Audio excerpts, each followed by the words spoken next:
भाई लोग हमरा समझ में नहीं आवत कि सैमसंग अपन चुतियापा कब खत्म करी। जब सैमसंग का ऑलरेडी फोन लॉन्च रहता तो फिर उहे फोन के लॉन्च कैला के का ही मतलब बनता यार। पोको ओप्पो वीवो से ही भी गिर गई बा काफ़ी ज़्यादा, मतलब इतना फोन लॉन्च करता का ना कहे के। तो आज हम बात करे वाला नहीं सैमसंग M14 5G फोन के, और ताह लोग के क्लियर बता दी कि already F14 5G phone Flipkart पे लॉन्च बा, लेकिन एक अमेजन पे भी बेचे के रहा तो M14 5G फोन के लॉन्च कैला सा। तो देख लो भाई लोग दोनों फोन सेम बा, कोनो भी बदलाव नहीं खे, कुछ भी इन्होंने नहीं खे। अगर तहा लोग दोनों में डिस्कस करे हुई तो ओकरा भी बारे में बता दें कि कौन परचेज करे, लेकिन फोन तो सेम बा, पहले ये बात के समझ जालो।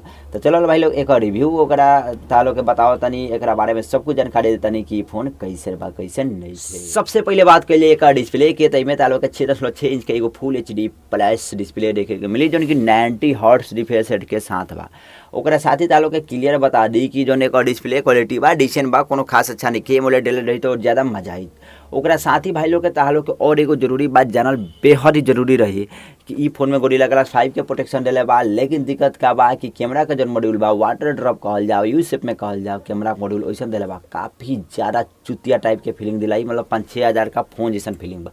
वही पंचोली लगा दिले रही तो मजा आई, लेकिन नहीं लगे, जबकि सेमी का फोन लॉन्च बा तो कहाँ से लगा दी भाई में अलग कहाँ से लगा दी, ये सब बात बा।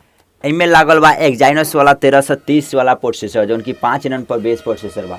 भले ही ये प्रोसेसर तालो के फास्ट लागत है, 5 नैनो पर बेस प्रोसेसर लागत है तो फास्ट समझत होला, लेकिन इसमें बिल्कुल भी नहीं है, काफ़ी ज़्यादा हीट प्रोसेसर होला। आ जो ये एक्जाइनोस वाला प्रोसेसर बा ऑलरेडी तालो के पता ही बा कि लेग वगैरह तनी ज़्यादा करेला और हीट भी होला। यदि क्वालकॉम वगैरह के लागल रही तो मजा आ जाए, परंतु ये प्रोसेसर कोनो उतना भी खास नहीं है गेमिंग खातिर, नॉर्मल में गेमिंग वगैरह कर सकला लोग ई फोन में।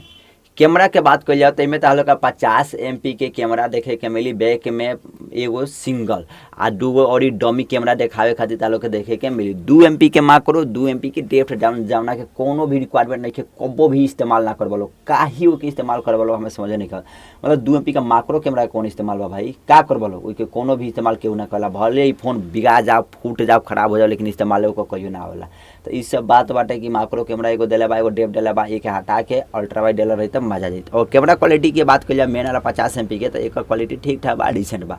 फ्रंट में 13 MP के सेल्फी कैमरा देखे के मिली, एक भी क्वालिटी ठीक ठाक बा, डिसेंट बा। ई फोन में तहरा लोग के 6000 mAh के बैटरी देखे के मिली, आ 25 वाट के फास्ट चार्जर देखे के मिली। तो ठीक ठाक बा भाई, तालो के बता दी 1.5 से 2 घंटा के करीब में फोन फुल चार्ज हो जाइए, फोन फुल चार्ज हो जाए तो तालो के अच्छा खासे बैटरी बैकअप दे दी, दिन भर के बैटरी बैकअप दे दी, और गेमिंग पे 4 से 5 घंटा का बैटरी बैकअप दे दी, जो कि ठीक ठाक बा। सैमसंग बैटरी के वजह से ही ज़्यादा जानल जाला, ये बात के तू लोग समझ लो। आउट ऑफ बॉक्स ही फोन तालो के एंड्रॉइड 13 पर देखे के मिली, और One UI 5.1 में देखे के मिली।